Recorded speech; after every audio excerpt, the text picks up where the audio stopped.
I do hope that you're not taking any time off of work, because the Talmud says that you're not allowed to. You're supposed to work 7 days a week according to the Talmud. You say, I can't believe that. Then I'll show you. Page 127.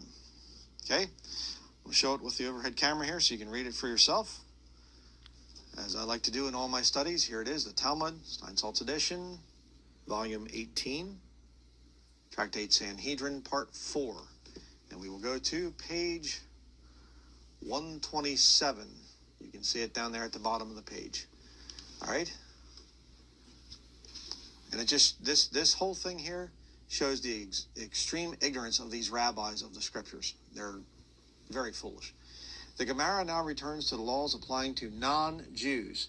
Resh Lakish said, if a non-Jew ceased working for a whole day, he is liable for execution, as the verse states, Genesis 8:22. We'll come back to this later, and it says, day and night shall not cease. That means we're not allowed to stop working. Okay. A Jew is commanded to observe a weekly day of rest, but a non-Jew is forbidden to cease working for an entire day. Day and night shall not cease? It's talking about the earth, the cycles of the earth that the Lord created. Seed time and harvest, cold and heat, summer and winter, day and night shall not cease. It has nothing to do with you having to work all the time. What a bunch of nonsense.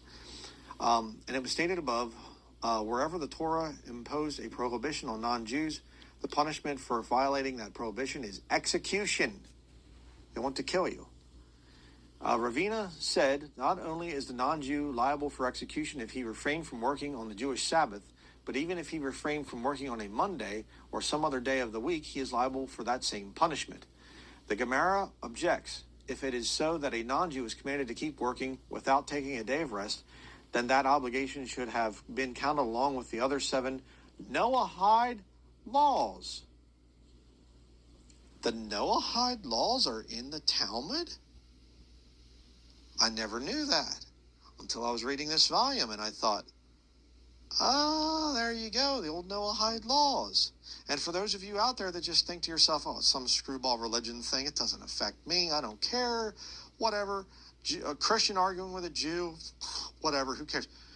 You might want to look into the fact that this Jewish Sanhedrin in Israel contacted President Trump, and they're trying to put pressure on him to enact the Noahide laws here in America, where if you blaspheme God according to the Jewish standards, you'll be executed.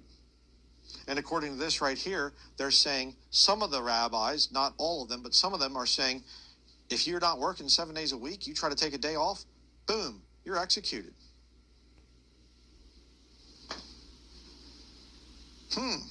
You might want to pay attention to some religious stuff occasionally. Down here it says, day and night, and the verse, day and night shall not cease, teaches that non-Jews are bound by a positive commandment to continue working without taking a day of rest. Okay. Down here, the notes, it says, if a non-Jew ceased working, according to Rama, the prohibition applying to a non-Jew against resting from work falls under the category of robbery. For someone who rests from work fails to fulfill his obligations to the world.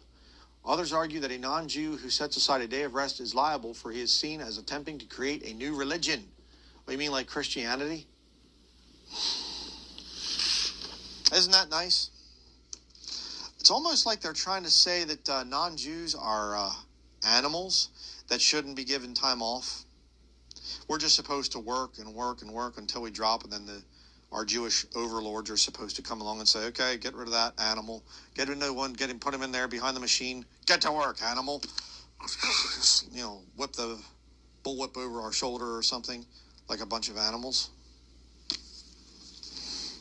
But let's actually go to the scriptures now and look at this thing of Genesis chapter 8. It's this death penalty prohibition. The Lord's saying, if you don't work 7 days a week, then you're going to be liable. I'm going to make sure that you're executed, which is kind of funny because God wasn't even dealing with the nation of Israel at that point in time. Okay, before the flood, before the separation of the nations and everything else. So it's kind of hard to use Genesis chapter 8, where it's dealing with all people. Kind of hard to use that for doctrine. you know. Now, the Sabbath day is given to the Jews as a sign. I get it. I have a whole study on that, Sabbath or Sunday. But the whole point is they were worshiping the Lord on the first day of the week in the book of Acts. And the Lord himself met with the disciples on the first day of the week. So taking a day off, yeah, God set us that example. And there's a 1,000-year period coming, so there's 1,000 years of rest. One day with the Lord is as 1,000 years. Again, the millennial kingdom, if you don't understand that. The earth is around for 6,000 years, and then the 7,000th year, that period there, is the time when the Lord is going to be ruling and reigning on the earth. Physically ruling and reigning on the earth. That's what the Bible teaches, the premillennial coming of the Lord Jesus Christ. Studies to prove it. You're too lazy to watch it and whatever else. Well, that's not my problem. It's your problem. But Genesis chapter 8, verses 20 through 22. You have a good future coming if you're saved.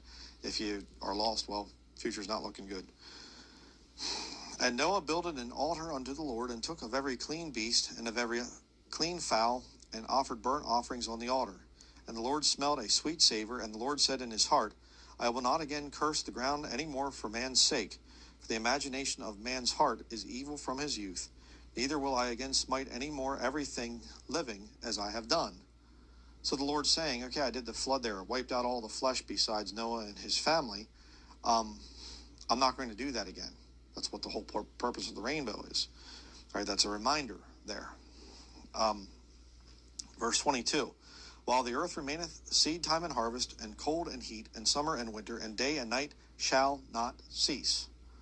So the Lord's saying, I'm going to keep things going now. The creation is just going to go to bear witness of me, and it's going to be there for people, for my creation.